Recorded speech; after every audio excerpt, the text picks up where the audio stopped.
Ever since the day that you went away, you've been spending. What's up guys, it's Morgan and welcome back to my channel. Okay, so mental health during quarantine.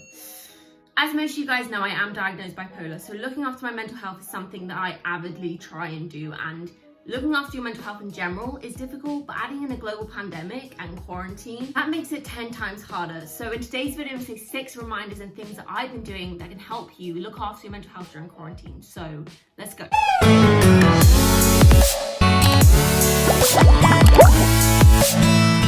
Okay, so thing number 1 is having a routine. Now, having a routine is literally the golden boy of looking after your mental health, and I'm gonna tell you why. Number 1, it helps us cope with change. Number 2, it helps us create and stay and maintain in healthy habits. And number 3, it reduces our stress. So if we know exactly what's gonna happen day to day, step by step, we're no longer feeling anxious about things that are going to happen during the day. Now, I know a lot of mental illnesses or mental health issues usually triggered by stress. I know for me, if I'm going to go into an episode, it can be triggered by stress. So if I'm doing things in my day or going through a routine that I know and know what's going to happen, that reduces my stress, which means it reduces the chance of me going into a certain episode. I know when I'm starting to get depressed, I don't shower as much, I don't eat as much, and your body needs those things. If you're looking after your body, you're looking after mental health. So set a routine. Okay, so thing number 2 is knowing your support system. I know a lot of people have gone home for quarantine or they're stuck in a certain place.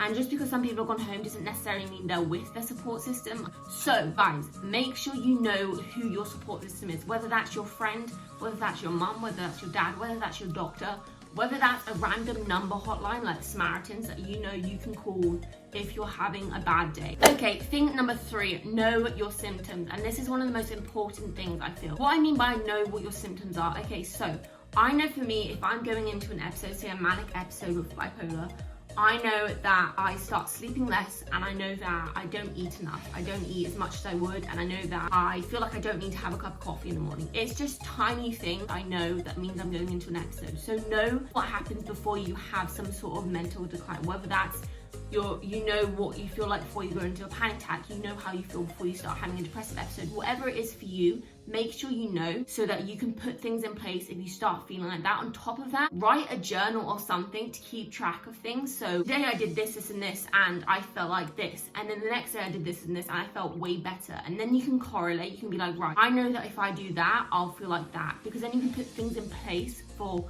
quarantine in the future or for your future life in general. So know your symptoms, know yourself. If you don't know yourself, make a journal, track it, figure it out, okay?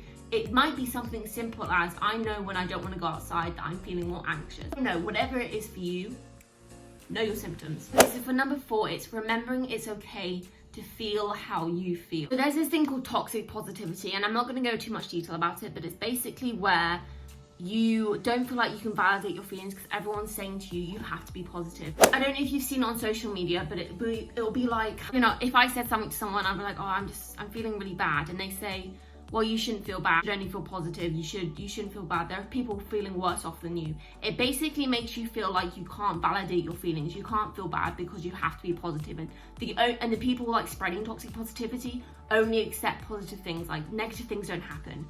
And although negative things suck, we need to accept negative things. Like, these happen with a purpose. You know, that's the whole saying, if you can't feel love without hate or something like that. But toxic positivity, it is toxic. So know that it's okay to feel how you feel. It's okay to feel like shit one day and just to ride out feeling like that. It's not okay to purposely do something to make you feel like that. But if you generally feel sad, it's okay. It's like when they say don't bottle your feelings up, and if you just need to cry, you can cry. But I want you to say to yourself right now, it's okay to feel how I feel. It's okay if you don't feel happy during this quarantine. It's okay if you can't think of anything positive about coronavirus. It's okay if, you know, you don't feel happy about the situation, even if you know there are people worse off than you.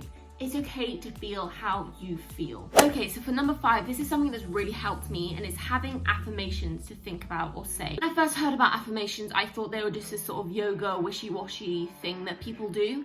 But then when I started to actually look into it and start to actually use them, the result that I got was actually really positive, and they became really, really helpful. So that's why I'm sharing it with you guys now. So a couple of affirmations I say to myself if I'm feeling bad, or when I wake up, or things that you basically say to yourself to feel better. Mine are, you are not alone. 2, that your feelings are valid. 3 is, it will be okay. So that's literally the simplest things that I say. Yours don't have to be like that. Yours can literally be, some people go off in the whole thing of like, you give what you attract. Okay, so I've just literally Googled affirmation examples, and you can go and do this and find whatever one resonates with you. So this is an empowering affirmations, and it's number 1, my strength is greater than any struggle.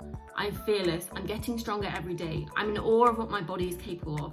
I can do this. It's literally like self-pep talk that you do in the mirror, like, you're gonna do this, you're gonna win this race. But you can wake up and you can do this, or if you're having a bad moment, it's just a couple of things that you say and you hold on to, and you really treasure these words. And they generally make me feel better because I believe in what I'm saying. So find words that work for you. Okay, so number 6 is something that I've been doing and I've had since going into any psychiatric services, and that's having a plan of action, or an action plan. So an action plan is literally something that you can write out right now by yourself, and it's literally what happens if. And for example, a really intense one would be, what happens if I feel suicidal? I'm going to be brutally honest. What happens if I feel suicidal? And literally you write out exactly what you need to do if this feeling happens. So who do I call? Who can I turn to? What do I say to myself? What do I get away from? Where do I go? Things like that. And you literally write it out, and it's just an action plan. So if you know you go into one of those feelings or moods or episodes, you have something set in place where